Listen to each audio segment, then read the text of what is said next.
جیسے کسی ایک مہینہ مدینے میں گزارا، واپس آ کے مکہ اور مدینے کے درمیان ایک مقام ہے، مقام ابوا مقام پہ جیسے پہنچی تو آپ کی طبیعت خراب ہوئی زیادہ. پہلے سے طبیعت خراب تھی لیکن اتنی زیادہ نہیں.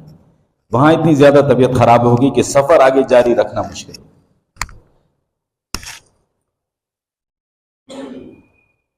وہاں پر ان کی تیمارداری کی گئی. حضرت ام ایمن ساتھ ہیں. پیارے محبوب صلی اللہ علیہ وسلم اپنے معصوم ہاتھوں سے کبھی ان کے سر دباتے ہیں، کبھی ہاتھ دباتے ہیں، پانی پلاتے ہیں، خدمت خاطر کرتے ہیں.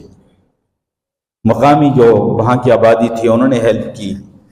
اس وقت کے لحاظ سے جو بھی ٹریٹمنٹ تھی وہ کروائی، لیکن حضرت آمنہ بحال نہ ہو سکی. اور حضرت آمنہ نے اس وقت حضرت ام ایمن کو جو وصیت و نصیحت کی، یہ ان کی خادمہ تھی، باندی تھی کہ ان کا خیال رکھنا ہے. پہلے تو ابا دنیا سے چلا گیا، اب میرا بھی جانے کا وقت قریب ہے، اس کا کیا بنے گا. میں کبھی سوچتا ہوں کہ اللہ نے پیارے محبوب دنیا میں آئے نہیں تو ابا کو اٹھا لیا، 6 سال کے ہوئے تو اماں کو بلا لیا، 8 سال کے ہوئے تو دادا جان کا بلاوا آ گیا. اس پروردگار کو کوئی سایہ پسند نہ آیا. ایسے کہہ دیجئے کوئی سایہ پسند نہ آیا. اس پروردگار کو بے سایہ کر دیا. اس سایہ دار کو اللہ نے ظاہری جو اسباب تھے وہ ختم کر دی. انسان جب بھی کسی مقام پہ پہنچتا ہے تو کوئی کہتا ہے یار اس کا باپ جو ہے اس نے اس کی اتنی تربیت تعلیم کی ہے، کوئی کہتا ہے دادا نے کی ہے، کوئی کہتا ہے اس کے پیچھے اس کی والدہ کا بہت بڑا کردار ہے. عام طور پہ ایسے ہی ہوتا ہے. تو اللہ تعالیٰ نے براہ راست پیارے محبوب صلی اللہ علیہ وسلم کی تربیت فرمانی تھی اور کسی کا ظاہری احسان بھی پیارے محبوب پہ نہیں ہونے دیا. اور سفر کی حالت میں، دوران سفر گویا کہ پردیس کی حالت میں پیارے محبوب صلی اللہ علیہ وسلم کی والدہ جو ہے وہ دنیا سے چلی جاتی ہے.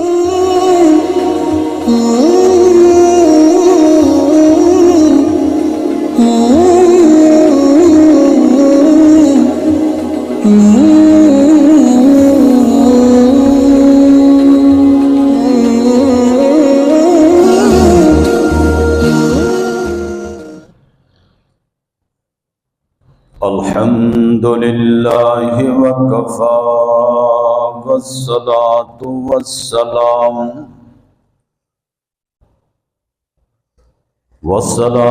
والسلام على اشرف الانبیاء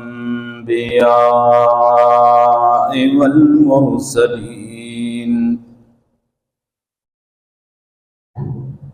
والصلاة والسلام على خاتم الانبیاء والمرسلین سیدنا و مولانا محمد وعلى آلہ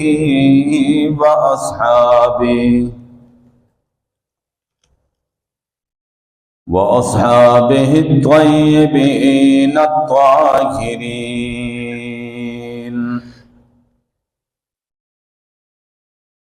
أما بعد فأعوذ بالله من الشيطان الرجيم.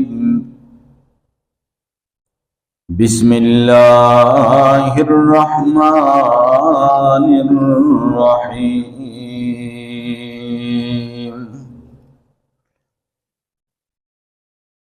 ألم يجدك يتيما فآوى ووجدك ضالا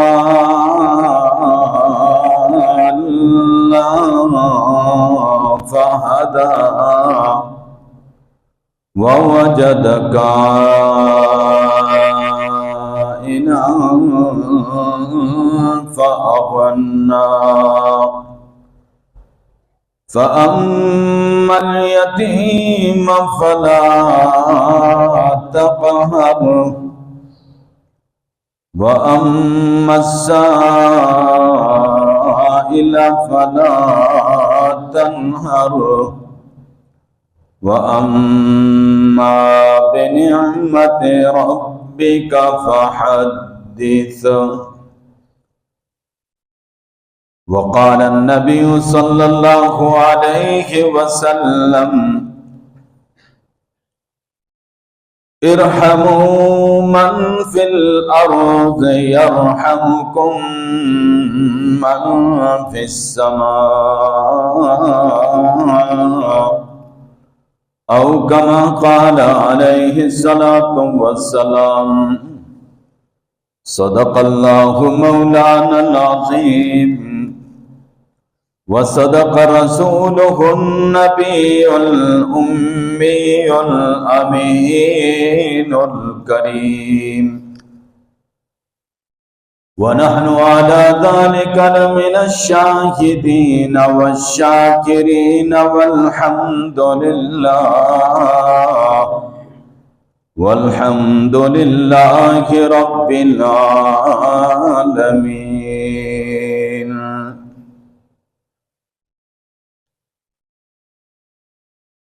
إن الله وملائكته يصلون على النبي يا أيها الذين آمنوا صلوا عليه وسلموا تسلیما. سب حضرات پیار محبت سے درود شریف پڑھ لیں. اللہم صلی علی محمد وعلی آل محمد کما صلیت علی ابراہیم وعلی آل ابراہیم انک حمید مجید. اللهم بارك على محمد وعلى آل محمد كما باركت على إبراهيم وعلى آل إبراهيم إنك حميد مجيد.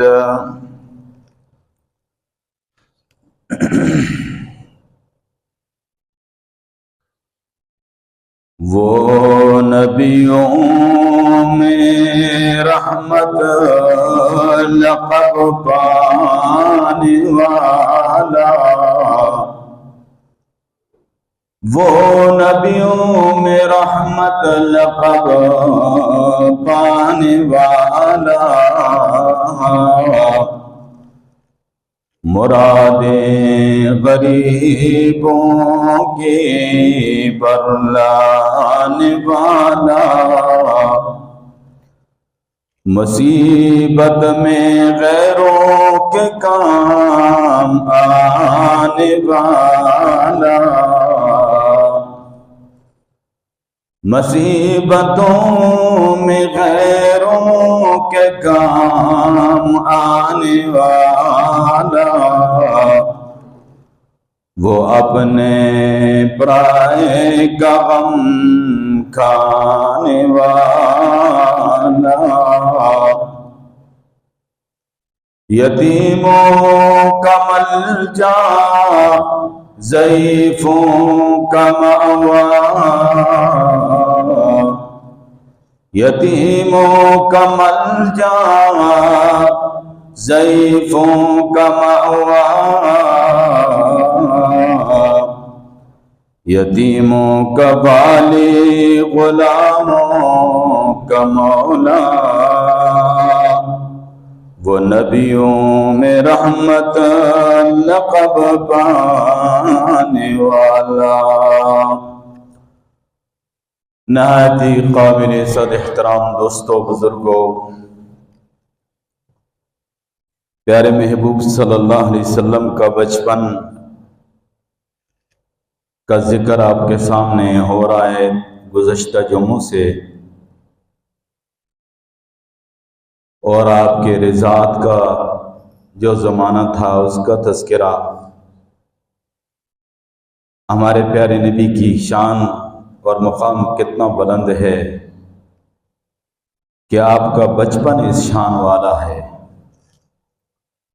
تو آپ کی جوانی کتنی عظمتوں والی ہوگی، آپ کا نبوت ملنے سے پہلے کا زمانہ کتنا عظیم ہوگا، اور نبوت ملنے کے بعد کا زمانہ کتنی فضیلتوں والا ہوگا۔ یہ نرالی شان اللہ نے اپنے پیارے محبوب کو عطا کی ہے۔ گزشتہ جمعے میں آپ صلی اللہ علیہ وسلم کے رضاعت کا زمانہ جو تھا بنی سعد میں گزرا، اور وہاں جو واقعات اور معجزات ظاہر ہوئے اس کا آپ کے سامنے ذکر کیا کہ پیارے محبوب صلی اللہ علیہ وسلم کا جو نوری آپریشن ہوا اس کا ذکر آپ کے سامنے، اور وہ بنی سعد کی سرزمین اور وہ مٹی جہاں پیارے محبوب کے قدم پڑے اس کا تذکرہ، کہ جو اپنی جینون حالت میں وہ ماحول موجود ہے، اور کچھ ایسے مقامات ہیں کہ جو اصل حالت میں ابھی بھی موجود ہیں، جیسے غار حرا ہے، غار ثور ہے، اور یہ بنی سعد کی سرزمین ہے۔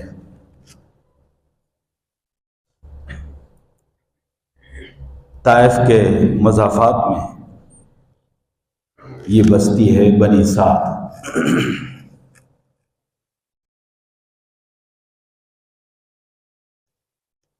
اور جب اللہ کے کرم سے عمرے پہ جانا ہوا تو اس بستی میں جانے کا ہر ایک انسان اس کی آرزو ہوتی ہے،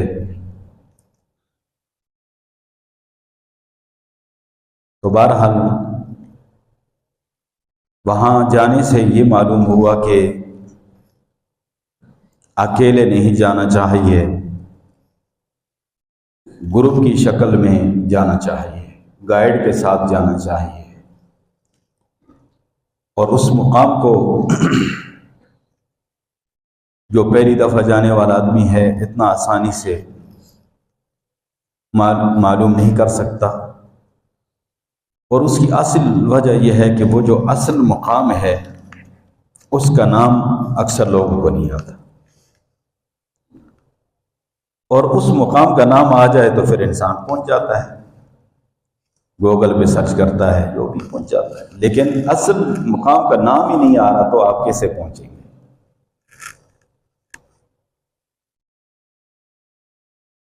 جس کی وجہ سے رات کا قیام ہمیں طائف میں کرنا پڑا تھا، اور صبح کو اس مبارک مقام پہ پہنچے۔ اس جگہ کا نام الشحطہ ہے۔ آپ تو بنی سعد کہیں گے تو سارے کہیں گے یہ سارا بنی سعد ہے، جسے کوئی شخص راول کراچی لاہور پشاور سے آتا ہے کہتا ہے جی میں نے پنڈی جانا ہے کھڑے ہو کر، تو آپ کہیں جناب یہ ساری پنڈی ہے؟ تو ایسے ہی جب ہم ان سے پوچھتے بنی سعد تو وہ کہتے ہیں یہ سارا بنی سعد ہے۔ اصل مقام معلوم کرنا چاہیے، وہ ہے الشحطہ۔ الشحطہ، شین و ہا طا اور ہا، الشحطہ۔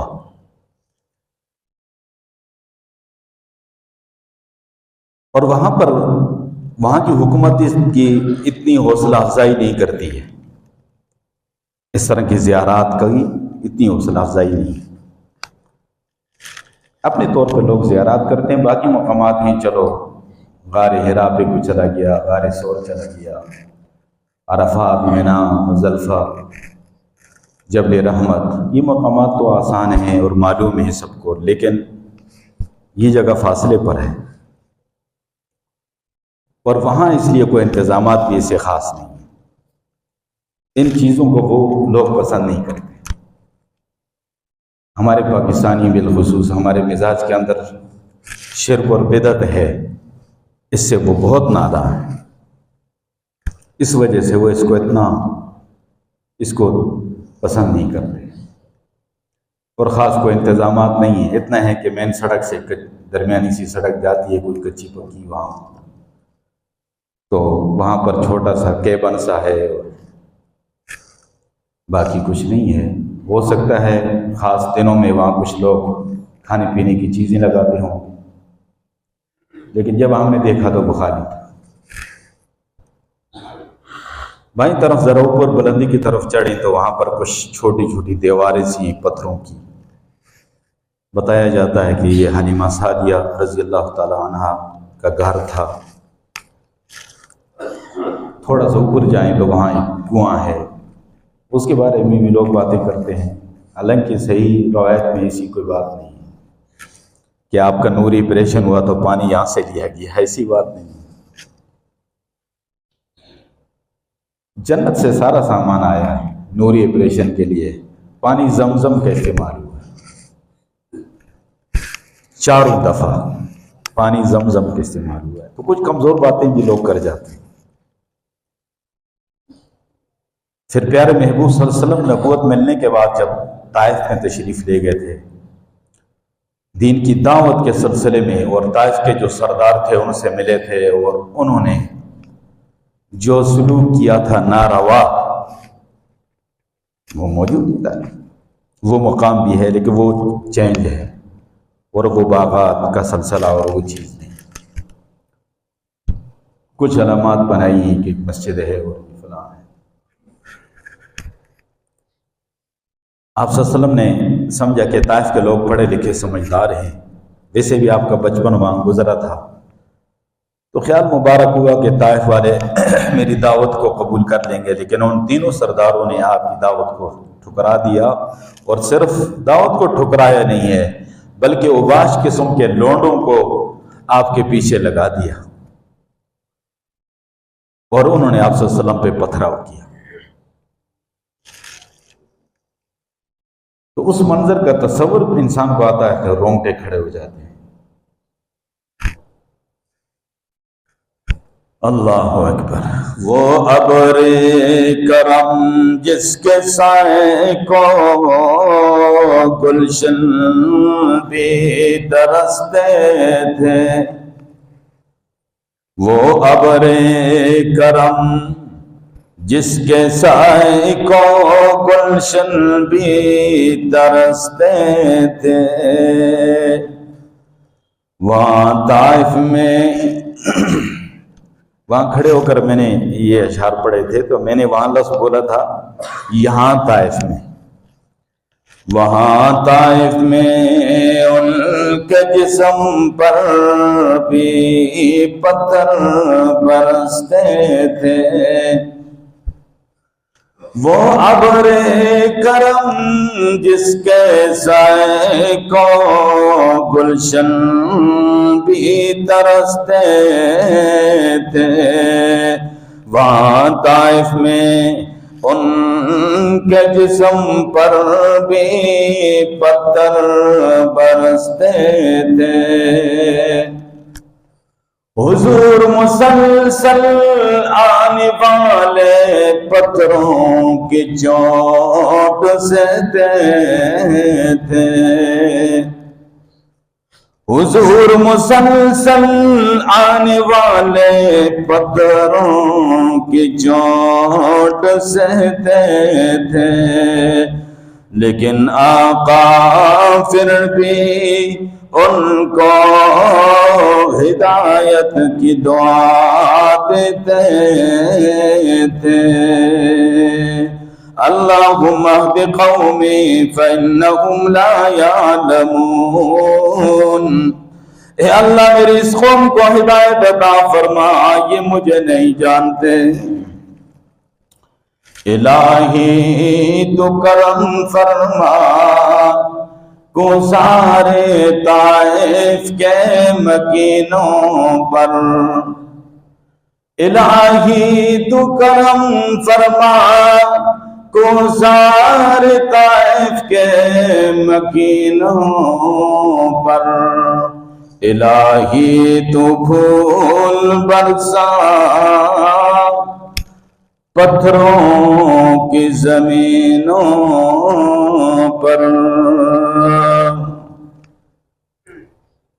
وہ ایک واقعہ ہے، اس کی طرف جاؤں گا تو جو بات کر رہا ہوں وہ رہ جائے گی انشاءاللہ، اس پہ پھر کبھی بات۔ پیارے محبوب صلی اللہ علیہ وسلم کو ہر 6 ماہ کے بعد حضرت حلیمہ لے جایا کرتی تھی مکہ، اور ان کی والدہ محترمہ حضرت آمنہ سے اور خواجہ عبد المطلب صاحب سے ملاقات کرواتی، پھر لے کر آ جاتی تھی۔ ان کا معاہدہ جو تھا 2 سال کا تھا۔ 2 سال پیارے محبوب جو رضاعت کا زمانہ ہے وہ حضرت حلیمہ کے پاس گزاریں گے۔ قرآن میں بھی اس کا ذکر آتا ہے، حولین کاملین ولیتم الرضاعہ، 2 سال مکمل بچے کو دودھ پلانا چاہیے، رضاعت مکمل ہوتی ہے۔ آج کل تو اس کا خیر رواج ہی نہیں رہا ہے، بچہ پیدا ہوتے ہی فیڈر اس کے منہ میں دے دیا جاتا ہے، ڈبے کا دودھ پلایا جاتا ہے۔ یہ جو دودھ ڈبے والا ہے پتہ نہیں دودھ بھی ہے یا کیا چیز ہے، کہاں سے آ رہی ہے، اس بات کو اگر تحقیق کریں تو آپ حیران ہو جائیں گے، اور پھر وہ اثرات اس بچے کی زندگی پہ کیا پڑتے ہیں۔ اور بچے اور اولاد جو نافرمان ہوتی ہے اس کی وجہ یہ ہوتی ہے، کئی دفعہ ماں جوش میں کہتی ہے میں اپنا دودھ تجھے نہیں بخشوں گی، تو آج کل کے جو نسل ہے وہ آگے سے جواب دیتا ہے کہ اماں تو نے دودھ پلایا کون سا ہے مجھے؟ تو 2 سال قرآن میں ذکر آتا ہے، اور ایک اور مقام پہ 30 شہرا 30 مہینوں کا بھی ذکر آتا ہے، یعنی 2.5 سال۔ 2 سال کے بعد آپ کو لے جایا گیا۔ آپ کی جدائی حضرت حلیمہ برداشت نہیں کر سکتی، حلیمہ کے جو بچے ہیں وہ آپ کی جدائی برداشت نہیں کر، علاقے کے سارے لوگ آپ کی جدائی پہ پریشان اور بے قرار ہیں۔ جب سے پتہ چلا کہ قریشی بھائی محمد صلی اللہ علیہ وسلم کو لے جایا جا رہا ہے تو سارے اکٹھے ہو گئے۔ مکے میں پہنچنے کے بعد انہوں نے درخواست کی کہ میری خواہش ہے کہ مزید کچھ وقت پیارا محمد صلی اللہ علیہ وسلم میرے پاس رہے۔ تو والدہ نے کہا کہ ان کی جدائی مجھ سے برداشت نہیں ہوتی۔ بہرحال بہت محنت سماجت کے بعد وہ اس بات پہ آمادہ ہوئی، اور اس کی ایک وجہ بھی تھی کہ اس وقت ایک وبا پھوٹ پڑی تھی، اس وقت مکہ میں ایک وبا پھوٹ پڑی تھی۔ تو یہ خیال ہوا، اور حضرت حلیمہ نے بھی اس کا ذکر کیا، تو پھر آپ صلی اللہ علیہ وسلم دوبارہ 2 سال کے بعد بنی سعد گئے، اور پھر تقریباً 4-5 سال کی عمر میں وہ جو آپ کا نوری آپریشن ہوا، اور فرشتے آئے، جبریل امین 3 فرشتوں کے ساتھ آپ کا نوری آپریشن ہوا، تو اس سے حضرت حلیمہ گھبرا گئی، پریشان ہو گئی۔ اصل حقیقت کا پتہ تو نہیں تھا کہ یہ کس شان والا ہے اور کیا ماجرا ہے، اصل پریشان ہو، اور مشورہ کیا کہ یہ امانت جو ہے حضرت آمنہ کی گود میں پہنچا دینی چاہیے، خدا نخواستہ کوئی خطرہ ہے یا کچھ یہود کا وہاں سے گزر ہوا بنی سعد سے، تو انہوں نے دیکھا تو آپ کے پاؤں مبارک کو دیکھ رہے ہیں، آپ کے چہرے مبارک کو دیکھ رہے ہیں بار بار، تو ایک دوسرے سے کہنے لگے کہ ہمیں تورات میں نشانیاں جو پڑی ہیں وہ اس بچے میں پائی جا رہی ہیں، اور انہوں نے وہاں پر آپس میں باتیں کی کہ یہ بچہ آئندہ کے لیے ہمارے لیے خطرہ بن سکتا ہے، اور انہوں نے وہاں اس طرح کی گفتگو کی کہ گویا وہ کہتے تھے کہ اس بچے کو شہید کر دو، قتل کر دو، لیکن دوسرا کہتا ہے کہ تورات کے مطابق تو وہ یتیم ہے، اور اس کے ماں باپ ساتھ کھڑے ہیں، حضرت حلیمہ بھی کھڑی ہے، حضرت حارث بھی کھڑے ہیں۔ انہوں نے پوچھ لیا یہ آپ کا بچہ ہے؟ یہ بچہ یتیم تو نہیں ہے، کہا یہ ابا اس کا کھڑا ہے، میں اماں ہوں۔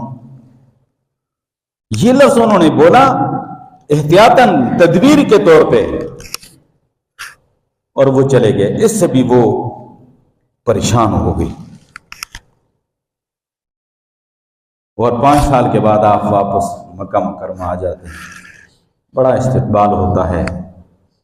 راستے میں ایک واقعہ بھی ہے کہ آپ صلی اللہ علیہ وسلم ایک مقام پہ حضرت حلیمہ سواری سے اترتی ہیں، وہاں پر کچھ بازار ہے، کوئی میلہ لگا ہے، تو آپ اترتی ہیں۔ اسی دوران پیارے محمد صلی اللہ علیہ وسلم آپ سے نظر سے اوجھل ہو گئے، اور رش اور اس میں پتہ ہی نہیں چلا۔ بہت پریشان ہوئی، بہت دوڑی، بہت واویلا کیا، لیکن لوگوں سے پوچھا، پتہ نہ چلا۔ بہت بے چین، بے قرار ہو کر، ان کی جو کیفیات اس وقت تھی اس کا تصور ہم نہیں کر سکتے۔ مکہ مکرمہ پہنچی، اور خواجہ صاحب کو گھر سے باہر ہی خواجہ صاحب گویا ان کے استقبال میں انتظار میں تھے۔ کہا کہ یہ ماجرا ہوا ہے، فرمایا کہ حضرت آمنہ کو نہیں بتانا ہے، وہ نہ برداشت کر سکیں گی۔ خواجہ صاحب فوراً بیت اللہ شریف تشریف لے گئے، اور گویا کہ بارگاہ سمادیت میں انہوں نے رپورٹ درج کرائی اللہ کی بارگاہ، اور وہ مستجاب الدعوات تھے، ان کی دعا قبول ہوتی تھی۔ جب بھی وہ دعا مانگتے تھے دعا قبول ہوتی تھی۔ تو خواجہ صاحب نے دعا مانگی، حضرت حلیمہ بھی ہیں، ان کے شوہر بھی ساتھ ہیں۔ دعا مانگنے کے بعد غیب سے آواز آئی کہ آپ کا پیارا پوتا جو ہے وہ وادی ہے تہامہ میں یمنی جو شجر ہے، درخت ہے، اس کے پاس ہے۔ خواجہ صاحب خود بھی دوڑے۔ ورقہ بن نوفل جو بہت بڑا عالم تھا عیسوی دین کے، اور یہ حضرت خدیجہ رضی اللہ تعالیٰ عنہ کے رشتہ دار تھے، نبوت کی پہلی وحی کا نزول ہوا تو حضرت خدیجہ ان کے پاس لے کے گئی تھی، اور آپ صلی اللہ علیہ وسلم کی نبوت کی گواہی انہوں نے دی تھی۔ تو آپ کے بچپن میں وہ بھی ساتھ ہوئے، آپ صلی اللہ علیہ وسلم کو لے کر آگے حضرت حلیمہ کو بہت انعامات سے نوازا، اور ان کو رخصت کیا۔ جی بھر کر خواجہ صاحب نے اپنے پوتے سے پیار کیا، کیونکہ حضرت عبداللہ کی یہ نشانی تھی ان کے پاس۔ حضرت آمنہ نے جی بھر کر پیار کیا، ان کی پیاری پیاری باتیں سنی۔ پھر خیال ہوا کہ میں سسر ابا سے درخواست کر دوں کہ میں مدینہ چلی جاؤں۔ پیارے محبوب صلی اللہ علیہ وسلم کے ننیال بھی مدینہ میں، اور خواجہ عبد المطلب صاحب کے ننیال بھی مدینہ میں۔ عجیب بات ہے، تو آپ کے بھی ننیال ہیں، تو ان کے بھی ننیال ادھر ہیں، تو مدینہ طیبہ سے ہم وہ آتے ہیں، یثرب سے۔ خواجہ صاحب نے کہا کہ میں اس کی جدائی کو برداشت تو نہیں کر سکتا، لیکن آپ کو اجازت دیتا ہوں اور میں انتظامات کرتا ہوں۔ 2 سواریوں کا انتظام کیا، آپ کی باندھی تھی حضرت ام ایمن، ان کو بھی ساتھ کیا۔ یہ مختصر قافلہ چل پڑا، مدینہ طیبہ پہنچتے ہیں۔ حضرت عبداللہ کی قبر مدینہ طیبہ میں، اور یہ واقعہ پہلے میں عرض کر چکا ہوں کہ ایک تجارتی سفر سے واپسی پہ وہ بیمار ہوئے اور وہیں پر دفن ہوئے۔ دار النابغہ ایک مقام ہے مدینہ طیبہ میں، اور ہر کوئی نہیں معلوم کر سکتا، مقامی جو وہاں کے کچھ ساتھی ہوں، علماء ہوں، وہ آپ کو زیارت کرا سکتے ہیں۔ تو وہاں پر تشریف لے گئی، حضرت عبداللہ کی قبر کو دیکھا، اور اس تصور میں کہ حضرت عبداللہ تو دنیا سے چلے گئے، لیکن ان کا لخت جگر رہا۔ حضرت محمد صلی اللہ علیہ وسلم بچپن میں کس شان والے ہیں، تصور میں یہ کہہ رہی ہیں کہ عبداللہ کاش کہ تو زندہ ہوتا تو آج تو اپنے پیارے لاڈلے محمد کو دیکھتا، کتنا پیارا ہے اور کتنی شان والا ہے، کتنی عظمت والا ہے۔ اور جب یہ دھوپ میں چلتا ہے نکلتا ہے تو بادل سایہ کرتے ہیں، جب کسی درخت کے نیچے بیٹھتا ہے تو درخت جھک جاتے ہیں اور سلامی پیش کرتے ہیں، جب بکریاں چرانے نکلتا ہے تو بھیڑیا جو ہے وہ پہرے دار بن جاتا ہے، اور تیرے پیارے محبت نے سب سے پہلے نہ اماں کہا، نہ ابا کہا، نہ دادا کہا، سب سے پہلے اللہ اکبر کبیرہ کہا۔ جب یہ مبارک الفاظ ان کی زبان پہ جاری ہوتے ہیں تو کتنا پیارا لگتا ہے، کاش کہ تو دیکھتا۔ بہرحال ان کے دل پہ کیفیات ایسی طاری ہوئی کہ آنسو جاری ہو گئے۔ حضرت عبداللہ کی قبر پہ کافی دیر پیارے محبوب صلی اللہ علیہ وسلم کو تعارف کرایا، کیونکہ 6 سال کے ہو گئے، قبر پہچان رہے ہیں، آپ کے ابا کی قبر ہے، اور آنسو بہہ رہے ہیں۔ یہ چیز وہ دل پہ ان کے اثر ہوا، یہ میں اپنے وجدان سے کہتا ہوں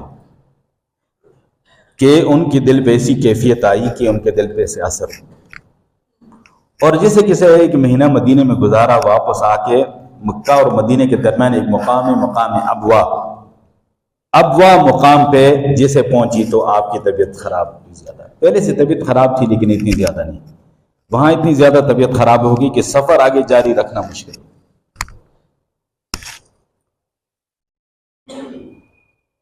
وہاں پر ان کی تیمارداری کی گئی، حضرت ام ایمن ساتھ ہیں، پیارے محبوب صلی اللہ علیہ وسلم اپنے معصوم ہاتھوں سے کبھی ان کے سر دباتے ہیں، کبھی ہاتھ دباتے ہیں، پانی پلاتے ہیں، خدمت خاطر کرتے ہیں۔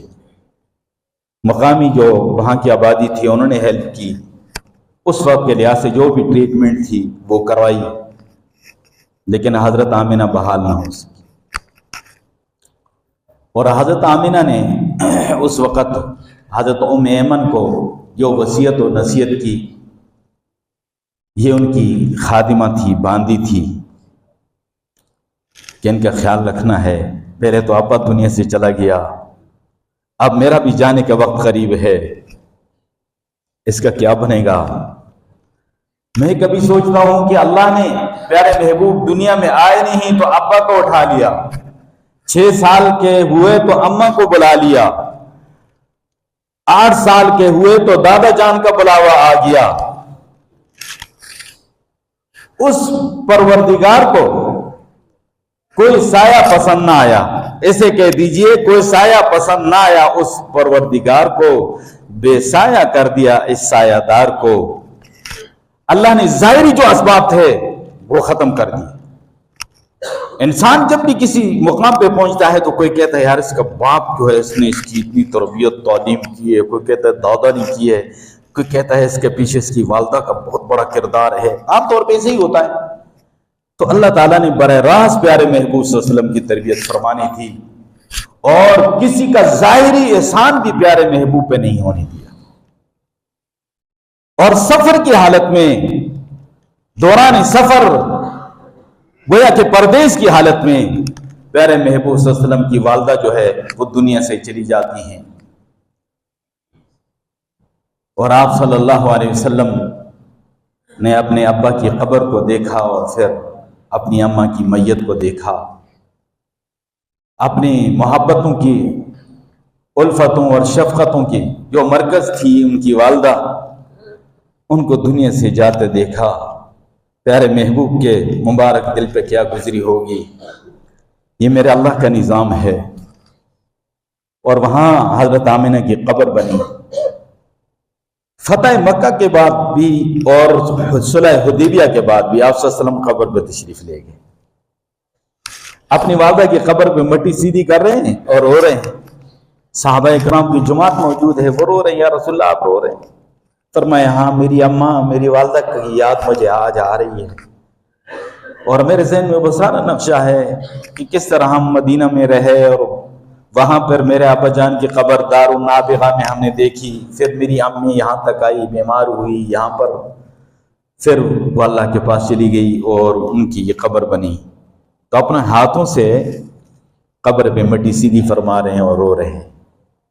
تو معلوم یہ ہوا کہ والدین جو ہیں زندگی میں ہوں تو پیارے محبوب نے فرمایا کہ ما من ولد بار ينظر الى وجه والديه نظرة رحمة الا كتب الله له بكل نظرة حجة مبرورة۔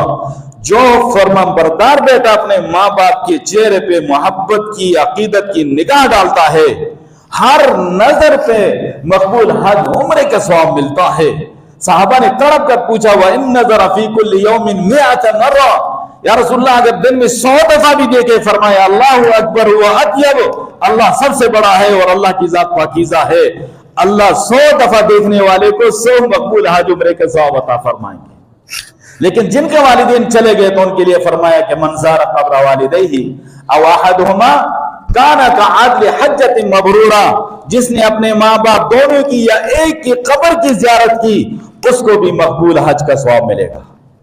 حوالے کا میں ذمہ دار ہوں، بہت بڑی ایک امید افزا بات ہے ان لوگوں کے لیے جن کے والدین دنیا سے چلے گئے ہیں، کہ من زار قبر والدیہ او احدہما کانا کعدل حجۃ مبرورہ، جس نے اپنے والدین ایک والدین کی دونوں میں سے یا دونوں کی جو دنیا سے جا چکے ہوں قبر کی زیارت کی، تو فرمایا کہ کانا کا عادل حجۃ مبرورہ، اس کو مقبول مبرور حج کے برابر ثواب ملے گا۔ تو یہ سعادت بھی حاصل کرنی چاہیے۔ اللہ اکبر۔ ماں کے قدموں میں جنت کو لایا گیا، ماں کے قدموں میں جنت کو لایا گیا، باپ کو باب جنت بنایا گیا۔ ایک شریر سا بچہ مجھے کہتا ہے کہ استاد جی ماں کے قدموں کے نیچے جنت ہے، باپ کے قدموں کے نیچے جوتا ہے، یعنی جوتا پڑتا ہے۔ میں نے کہا یہ جوتا بھی ضروری ہے۔ باپ کی مثال سورج کی ہے اور ماں کی مثال چاند کی ہے۔ چاند کی افادیت اپنی جگہ پہ، لیکن سورج کی افادیت اپنی جگہ پہ۔ تو اس لیے کہا گیا کہ باپ تو جنت کا دروازہ ہے، ماں جنت ہے اگر، تو باپ تو دروازہ ہے، بھئی دروازہ ہی بند ہوا تو کیسے جائے گا؟ اللہ اکبر۔ ماں کے قدموں میں جنت کو لایا گیا، باپ کو باپ جنت بنایا گیا۔ باپ دروازے کو کہتے ہیں۔ باپ کو باپ جنت بنایا گیا، وہی دنیا وہی ہے آخرت ہماری، وہی دنیا وہی ہے آخرت ہماری، ان کی عظمت کو گٹانا غلط بات ہے۔ انشاءاللہ اس موضوع پہ آئندہ بات ہوگی۔ وآخر دعوانا